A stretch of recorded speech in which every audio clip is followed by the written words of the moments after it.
ایک خطرناک تصادم کی راہ پر گامزن ہے، اور اگر یہی صورتحال برقرار رہی تو تیسری عالمی جنگ کے خدشات کو نظر انداز نہیں کیا جا سکتا۔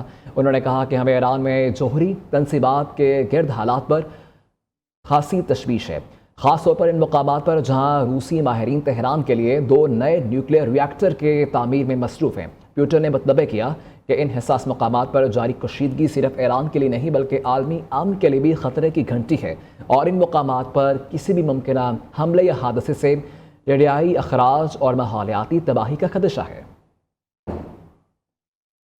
اسرائیل کا غزہ کی پٹی پر فضائی حملوں کا سلسلہ جاری ہے۔ آج فجر سے اب تک کم از کم 21 فلسطینی شہید ہو گئے ہیں۔ شہید ہونے والوں میں 11 افراد تھے جو امداد کے حصول کے لیے کھڑے تھے، جبکہ 3 افراد جنوبی غزہ سٹی کے زیتون حملے میں مارے گئے ہیں۔ غزہ کی وزارت صحت کے مطابق اکتوبر 2023 سے شروع ہونے والی اس جنگ میں اب تک 55,000 سے زائد فلسطینی شہید ہو چکے ہیں۔ ان میں تقریباً 65% خواتین، بچے اور بزرگ شامل ہیں۔ پاکستان ہاکی ٹیم کے کھلاڑی 2 بھائیوں وحید اشرف اور باری اشرف کے اہل خانہ آج فائنل میں فتح کے لیے دعا گو ہیں۔ 2 کھلاڑی بھائیوں کے والد اور والدہ کا کہنا ہے کہ جیسے میرے بیٹوں نے سیمی فائنل میں بہترین کھیل پیش کر کے پاکستانی ہاکی ٹیم کو فتح دلوائی، اسی طرح آج فائنل میں بھی جیت ہماری ہی ہوگی۔ مزید جانتے ہیں نمائندہ نیو نیوز محمد عمران گورایا سے۔ جی عمران، بتائیے گا۔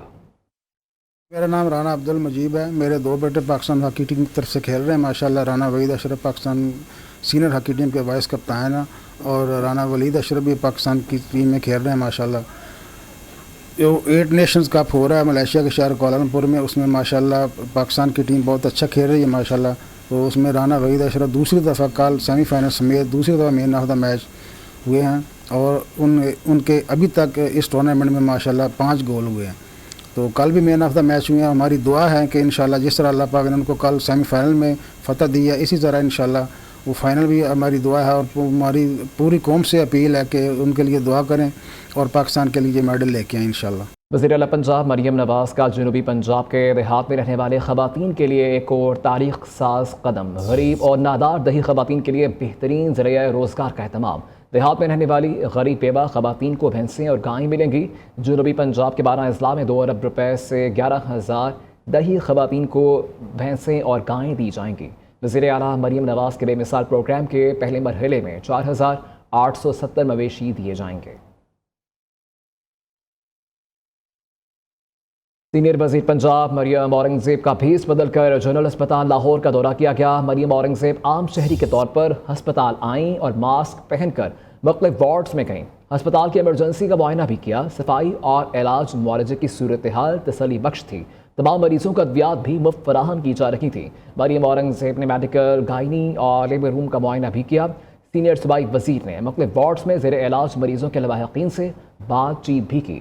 مریم اورنگزیب نے 30 مارچ کو بھیس بدل کر جناح اور چلڈرن ہسپتال کا دورہ بھی کیا تھا۔ سولر پینل پر ٹیکس 18 سے کم کر کے 10% کرنے کا فیصلہ۔ وزیر قانون صوبائی حکومتوں سے مل کر ذخیرہ اندوزوں کے خلاف ایکشن لے۔ وزیر خزانہ محمد اورنگزیب کا سینٹ اجلاس میں اظہار خیال۔ افراط زر پر قابو پا لیا۔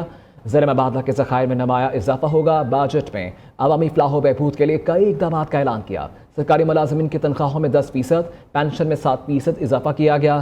معیشت کی بہتری کے لیے بھی کئی اقدامات کیے۔ ملک بھر میں پری مونسون کا آغاز، بارشوں کا سلسلہ 23 جون تک جاری رہنے کا امکان ہے۔ پنجاب، خیبر پختونخوا، گلگت بلتستان اور آزاد کشمیر میں بارش میں توقع ہے۔ محکمہ موسمیات کے مطابق سندھ کے مختلف علاقوں میں بھی آج سے بارشوں کا سلسلہ شروع ہے۔ بلوچستان کے جنوبی اور مشرقی اضلاع میں گرد آلود ہوائیں چلیں گی۔ موسمیاتی ماہرین نے ممکنہ اربن فلڈنگ کے خطرے کے پیش نظر شہریوں کو احتیاطی تدابیر اختیار کرنے کی ہدایت کر دی ہے۔ کسانوں کو بھی زرعی سرگرمیاں موسم کی صورتحال کے مطابق ترتیب دینے کا مشورہ دیا گیا۔ نائب وزیر اعظم اسحاق ڈار اور ترک صدر رجب طیب اردغان کے استنبول میں اہم ملاقات میں فیلڈ مارشل سید عاصم منیر بھی موجود۔ ترجمان دفتر خارجہ کے مطابق پاکستان اور ترکی کے تعلقات مزید مضبوط بنانے پر اتفاق کیا گیا ہے۔ ملاقات کا مزید احوال جانتے ہیں نمائندہ نیو نیوز ذیشان سید سے۔ جی ذیشان، بتائے گا اس ملاقات سے متعلق۔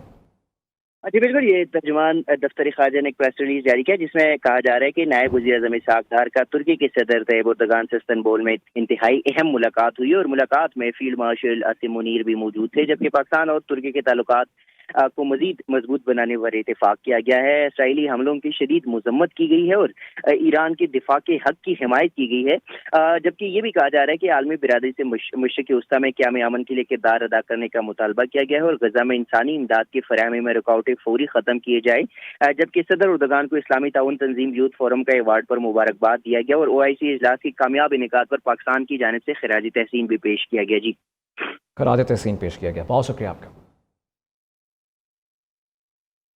سینئر وزیر سندھ شرجیل انعام میمن کی جانب سے شہید محترمہ بے نظیر بھٹو کو سالگرہ کے موقع پر خراج عقیدت۔ شرجیل انعام میمن نے کہا کہ شہید بی بی پہلی منتخب خاتون وزیر اعظم، جمہوریت کے لمبردار اور مظلوموں کی آواز تھیں۔ محترمہ نے اپنی پوری زندگی پاکستان کے عوام کے حقوق کے لیے وقف کر دی۔ شہید بھٹو نے ملک کو ایٹمی قوت بنایا۔ شہید بی بی نے پاکستان کو میزائل ٹیکنالوجی دی۔